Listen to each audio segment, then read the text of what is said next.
Welcome back to the Citytilidie channel. You all stay safe and well. And he said didn't know that, but it's a bit of a special. So I'm putting this out on the morning of the game because I actually got the programme the day before the match.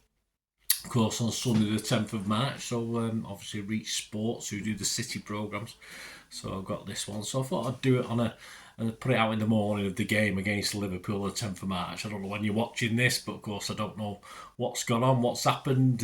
Fingers crossed, but if you have a look at the programme, Mr. Kelleher's on the front, so let's hope he's dropped a few ricks and it's gone all right. But if it hasn't, well, onwards and upwards. But we'll have a look at the programme and anything interesting or any oddities in it. It'd be great. Yeah, and then sadly someone's passed away who was a Liverpool fan, but someone I quite liked. But we'll talk about him in a minute. I was dead surprised I wasn't aware of it, but we'll get to that. Anyway, please, if you are new to the channel, push that subscribe button, push the bell notifications, everything. City, past, present, and forever, of course. Or as long as I'm here.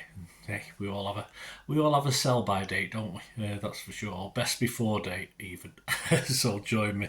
Let us know your comments, guys. It'd be great to hear them on the programme, on programmes or anything to do with City, and I will respond or give you a like. And I'm trying to get about between 15 and 20 likes for these City vlogs, guys, so you can smash that like button for me. It'd be much appreciated. Yes, the cover, as I say, we've got Kelleher on there. I've named him Teflon. I'm hopeful that it'll sort of non-stick. That was my nickname as a goalkeeper, but I actually created it myself. No one called me that. I just thought, oh, that's a good nickname. I'll call myself Teflon Boy. There you go. It's £4 for 84 pages. It's okay. It's not bad inside. Not the greatest programme. What didn't we know? Well, here we go. Here's an interesting one. We know they're sponsored by Standard Chartered, of course we are. But there's a piece came out in a magazine called The Sponsor last July. Now, you might have heard of this. I certainly didn't. But there was analysis of the sponsorship and whether it was fair market value. But this was featured in the Liverpool Echo as well. So, I missed this somewhere along the line. I think it was last June 2023. And they're sponsored to the value of £50 million per year by Standard Chartered. But of course, the sponsor magazine said that was inflated, that there's a differential of 12.2 million of what they're really worth. They're only really worth 37.8 million. But of course, he'd had a bad season. This was after last season where they really failed to sort of do much, did they? You know, obviously they didn't qualify the Champions League. They got knocked out of the cups, etc. So that's probably had a sort of knockback on it. But then you compare it to the findings on Manchester City at the same time, and we were undervalued. Yes, we were valued. Our sponsorship should have been valued at 72.8 million, and we were getting 5.3 million less from Etihad. So there you go. So I didn't see much of that. I say you might have seen something on it, but interesting to know. Of course, their shirt sleeve sponsors are Expedia, and that costs them £15 million a year. That's not bad. That's quite a high value as well. Yes, there's a piece, kit-inspired Anfield artwork. I don't know, is this in the new Anfield Road stand, 97 Avenue it's called for obvious reasons. But there's a bunch of circular discs, and they've got like all the old classic Liverpool away kits, mainly of the old days, and it's like little buttons. They call it on the button, and it's all sort of artwork based on the retro kits of years gone by, but I'm not too sure, just looking at those pictures, whether it is on the button or not. I'll sort of will I go and have a look? Well, if I get a ticket to go to a game, I will, to a City game, but I'm not going out my way, that's for sure. One of Liverpool's kids of 24, of course, is that what we can call them? Obviously, these super kids that won the Carabao Cup. Jayden Danns had an interesting few days, I must admit, from making his debut to winning a trophy to scoring his first senior goal. So he did okay, didn't he? He's had a busy time. His dad Neil, is currently the assistant manager at Tranmere. On this day, the 10th of March, when this game's taking place between us and Liverpool, back in 2009, they beat Real Madrid 4-0. That sounds familiar. At Anfield, and it was 5-0 on aggregate to reach the quarter-finals of the Champions League. And on this date in 2000, Emil Heskey joined them. Yes, he had a bit of a bad rep, didn't he? But his stats are pretty good. He signed for a then club record of £11 million. They don't buy anyone Liverpool, do they? They're all homegrown. He scored 60 goals in 223 games, which isn't a bad return. And he actually won the UEFA Cup, the FA Cup, the UEFA Super Cup, 2 League Cups and a Charity Shield. So old Emil Heskey did pretty well, didn't he? Yes, and this is what I mentioned earlier on. It's really sad to see. The actor Ewan McIntosh, obviously a big Liverpool fan in more ways than one. Of course, better known for The Office as Keith in The Office, of course, had died. I don't know how recently that was, but obviously I hadn't picked up on that. I like Keith. I like his dry delivery. Put it that way. So such a shame. Only 50. Rest in peace, Ewan. Anyway, but yeah, a great shame. I wasn't aware of that. I'm not too sure if you were. An excerpt from the 2015 autobiography of someone called Paul Walsh, of course, who had links with us. We liked Paul Walsh, didn't we? I think most clubs did. I think there's just something about him. Sadly, there wasn't anything specifically on City. It was talking about obviously his time at Liverpool. It wasn't aimed at City Liverpool links or anything like that. But Main Road did get a mention because they actually lost an FA Cup semi-final replay to United 2-1 at Main Road.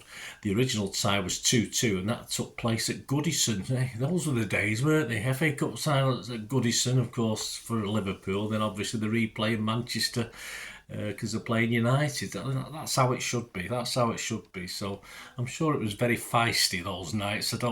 Occasionally I went to was it Wolves? Was it Wolves or Fulham? I went to a semi-final at Main Road in the days when there was lots of trouble with just a group of lads to see if anything was kicking off. But yeah, anyway, we don't want to talk about those days, do we? Yeah, about City, yes, not much more than we already know, but interesting stats. City have recovered, apparently, because I can't back this up, but the programme's telling me, I have to believe it. City have recovered 21 points from losing positions in the Premier League this season, and that's the most we've ever done. Of course, we've still got a few games to go yet. I don't want to be losing to claim that as a record, but it's not bad. About Liverpool and City, yeah, there's a page of action shots from previous games from 1968 to 2019. You've got players like Ron Yates of Liverpool, John Barnes, Steve McManaman, of course, who played for both, Christian Ziege of Liverpool, and you've got people like Franny Lee, Alfie Haaland, and of course lots more on that one. So that was quite interesting, the 6 action shots. Back Issues looks at programmes from the 1930s, specifically the 1934-35 season. They've got a page, the middle page is taken. The teams are not, the writing's too small for my old eyes, but of course I can make out Swifty in goal. But it was quite interesting because programmes were shared between Everton and Liverpool, and the only way you knew which team was at home or which team it was relevant to was they had a player on the front. And if Liverpool were at home, we'd have a red shirt on, and if Everton were at home, we'd have a dark blue shirt on. So one way of doing it, but quite an interesting. So they combined Liverpool and Everton together to do their own programmes. 90 Plus looks at injury time winners, and of course it picks on an injury time winner against City. We'll have a look at it. Might be painful. You might have to look away or put your earphones on or put your headphones on. But we're going to go back to the 5th of October 2008. I wonder who's in charge then. But we'll just have a quick look at that before we go. Image of the day, yeah, great pick of our Vinny there. And I just love those white boots. I had a pair of white boots as a kid. We called them Alan Ball boots. In those days, they were usually plain black. As simple as that. But of course, Alan Ball, a bit of a legend. He won the World Cup, did you know? I had a sort of pair of white boots, and my mother bought me a pair of these white boots. But of course, a great picture of Vinny there in his white boots. It's a feature on ex-Liverpool player Ryan Babel, if you remember him. Babel, B-A-B-E-L. So I like that picture of Vinny. So that's my image of the day. Quick quiz question. I'll give you the answer before we go. There we are. Guess the real baller. Spot the ball just for a little bit of fun. A, B, or C. Guess which one it is. That's from the Carabao Cup final, I think. against Chelsea. So back to, I'll give you the answer to that before we go. Back to the 90 plus feature. It's not long. You want to put your headphones on for a minute, and I'll come back with the quiz question answer. 90 plus, just before the end, a celebration of last minute Liverpool goals. Well, we weren't celebrating, were we? Dirk Kuyt, this is. There you go. Manchester City, 5th of October 2008. At, well, they've said the Etihad, but obviously it was the probably Eastlands, classed as we called it, or City of Manchester Stadium. And it's an injury time goal from Dirk Kuyt, capped a remarkable comeback from Rafael Benitez's Reds as they came from 2-0 down to beat City. Marc Hughes, there you go. Did you know that? You know it was Marc Hughes. Side took a 2-goal advantage. I don't believe that. How could 2 goals in a half? Behave yourselves. Marc Hughes, really? Into the interval thanks to a volley from midfielder Stephen Ireland and a brilliant free kick by defender Javier Garrido. But the Reds rallied and drew level thanks to a double strike from starman Fernando Torres after the break. The Spaniard's first finish was Liverpool's 1,000th goal in the Premier League. Torres equalised after City defender Pablo Zabaleta had been sent off, remember that, for a foul on Xabi Alonso, but it seemed as though the shares would be spoiled. The shares would be spoiled. That's a funny way of putting it. It must be a Scouse way of doing it. Shares would be... Yeah, I don't know. Answers on a postcard. However, in the second minute of additional time, Kuyt produced a dramatic winner to the delight of the travelling cop. Well, travelling fans, I mean, they're usually not very loud at our place, I don't, Liverpool. Substitute Yossi Benayoun slipped into Torres for another shot at goal. His effort clipped centre-back Richard Dunn, and Kuyt swept the rebound past City goalkeeper Joe Hart. I'll just be glad Richard Dunn didn't put it in his own net. He obviously scored a lot of those, didn't he? The reaction we showed in the second half was fantastic, said Benitez. The character, the determination, the thing our players showed us that they always believe. They went out believing they could win. It was a result that come from from their mentality. So there's a couple of good pictures there. I've just looked at the pictures. There's a copper smiling and one of the stewards is sort of smiling. So perhaps they're sort of Liverpool fans, but I'm not too sure. Anyway, hope you enjoyed that. Didn't take long, did it? But yeah, Marc Hughes' City, 2 goals in less than 45 minutes. I'm not having it. My memory's played tricks with me. Quiz question, guess the ball. Yeah, was it A, B or C? The ball's B. Well, it had to be in the net, didn't it? But I think they're all in the net, aren't they? So there you go. If you said B, give yourself a pat on the back. There you go, guys. Hope you enjoyed this little special. Out on the morning of the game, 3:45 kickoff at Anfield, 10th of March 2024. I didn't know that. Just a quick look in the programme. Yeah, just say not fantastic, but it's okay. And let's hope this guy drops a few ricks and drops a few bollocks, basically. That's what I want him to do. But you'll probably know by now if you're watching this, and it's all ended in disaster. But hey, never mind. Onwards and upwards. It means more to us than them, doesn't it? Always does. Anyway, all comments very welcome.